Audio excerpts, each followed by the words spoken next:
Welcome to the next session on machine learning using Python. In this session, we are going to deal in detail about single layer perceptron, an important concept which actually acts as a base for neural networks. In order for this to be understood, let me pose some questions. If you already have a knowledge on these topics, you can very easily go through this session.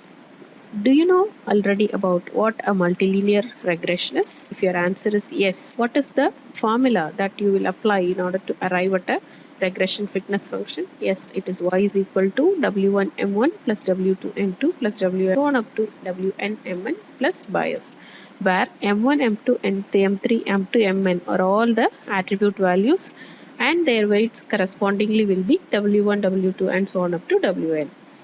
B is actually the bias of the system. We already have seen that it is a common variance that we see is available on the entire data set. If you already know about it, then do you have a knowledge on gradient descent?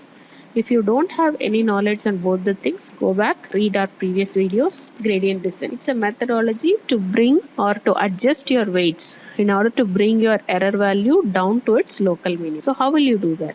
All W's, W1, W2 and so on up to Wn should be adjusted using the formula W is equal to old value minus the product of three parameters. The alpha, the learning rate, it tells you how fast or how slow you should be in your learning. D stands for your difference in value. You already have actual value. Now you have predicted some value. What is the difference can be given by D. Xi, it is the corresponding attribute. Okay. On to the right, I have given it as M. On to your left, I have given it as X. Both are one and the same. Right. So, if you already know about multilinear regression and gradient descent, these two we are going to combine with an extra addition of rules for categorization. Why is this? Because single layer perceptron is a classification methodology, whereas multilinear regression is a regression methodology. So, multilinear regression concept will end up with a numerical value which we need to convert to a corresponding class label. That is by rules for categorization. If we add this to the multilinear regression along with your gradient descent, we'll arrive at the single layer perceptron. That's it. It's very simple. Come, let's go in detail. Coming to the architecture of perceptron, in many tutorials you would have studied that it's very similar to a human neuron. Yes, of course, but I don't want to get into any biological concepts. Directly, let us go on to the concepts or the architecture. Assume x1, x2 and so on up to xn are all your input nodes.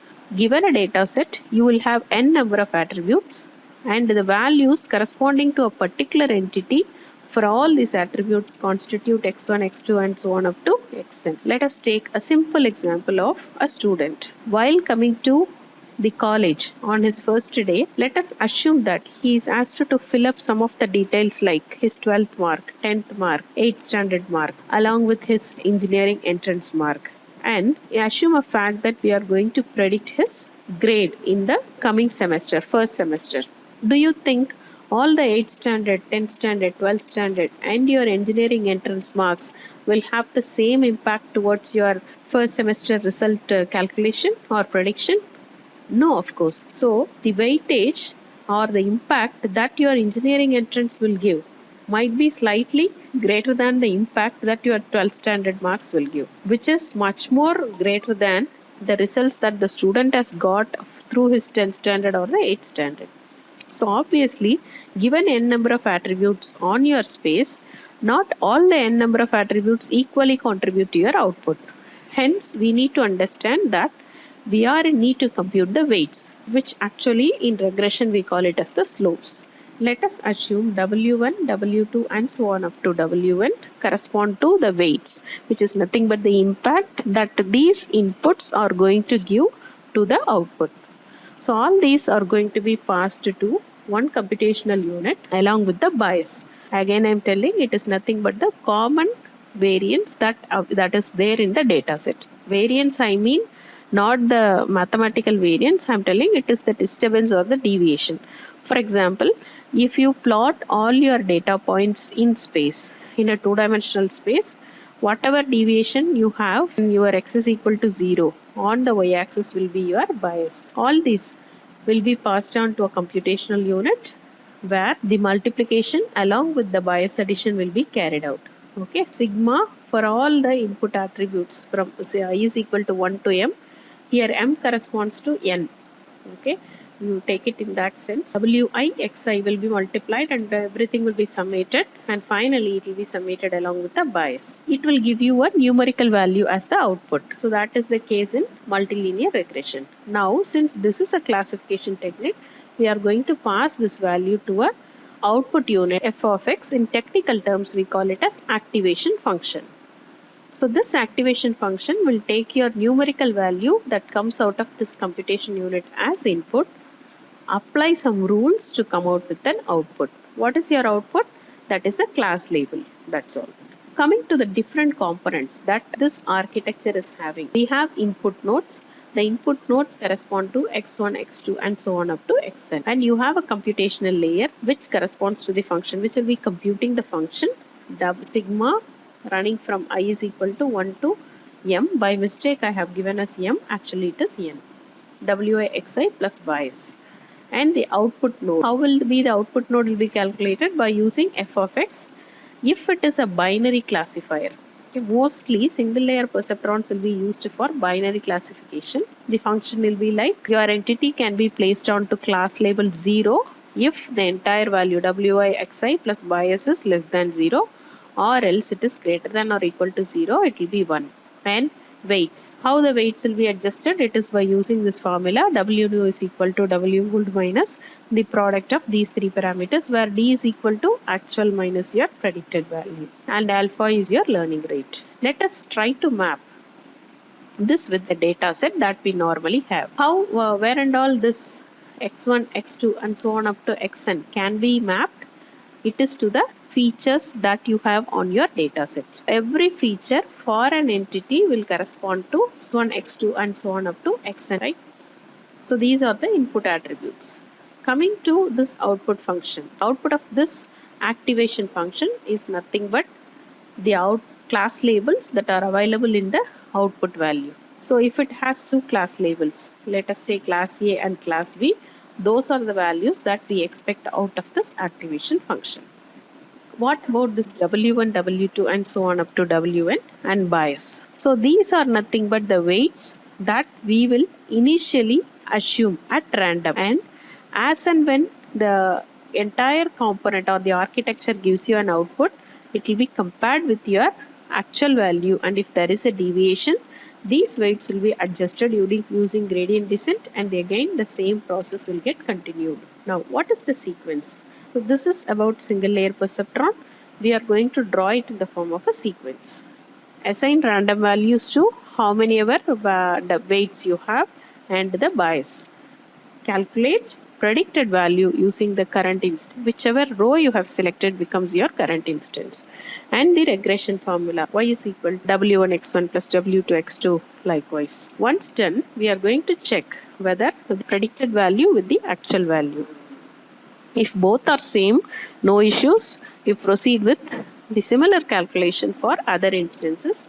So you can go to the step number 2, calculate your predicted value using the same weights. You don't need to change the weight.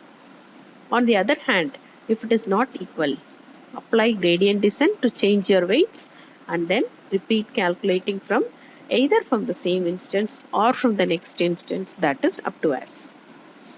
How many number of iterations we need to do? Now assume the entire process happens once. In technical terms, in machine learning, we say it is an epoch. Once one epoch gets calculated, we used to calculate accuracy score. The accuracy score isn't anything difficult. It's very simple, that identify the total number of instances which is predicted correctly divided by the total number of instances that you have. That is equal to your accuracy score. If you have a better accuracy score, if you think success, you can stop here. Or else, if it is above your threshold, the threshold, who will set the threshold? It's you who is going to program. If I say 90% is more than enough for me, it's fine. If I say that I have to compete for 100%, then you have to run it more. If you feel like you are above the threshold and you need to again improvise, then you have to think yourself, are you okay with one more epoch? Because every epoch we need to use both your multiplier unit as well as your adder unit, doing so many calculations at a stretch. So if it is okay, then go back, do the same operation until you are satisfied with your accuracy score. Fine. So that's very simple single layer perceptron. In essence, what it is, run as many epochs as you want by adjusting the weights to get best output. Here, what is the best output? It is the better accuracy score that you are in need of. When to stop the epochs? That's the next question. There are two possibilities. One is when you are reached required accuracy score. Let's say if I am convinced with 95%, stop. Or else you can fix maximum number of iterations, because not every data set will be linear. If there exists too much of non-linearity, it's not an assurance that you will converge to your required threshold or the accuracy score, in which case you can stop by using the number of iterations that you can able to permit. Fine. Coming to the metrics. What are the metrics? Again, the metrics are common for all classification algorithms. The two important metrics being accuracy score, which is equal to the ratio between total number of correct predictions divided by total number of instances.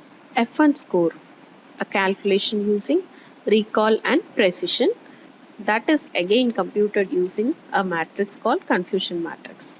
So it's a combination of true positive and true negative cases.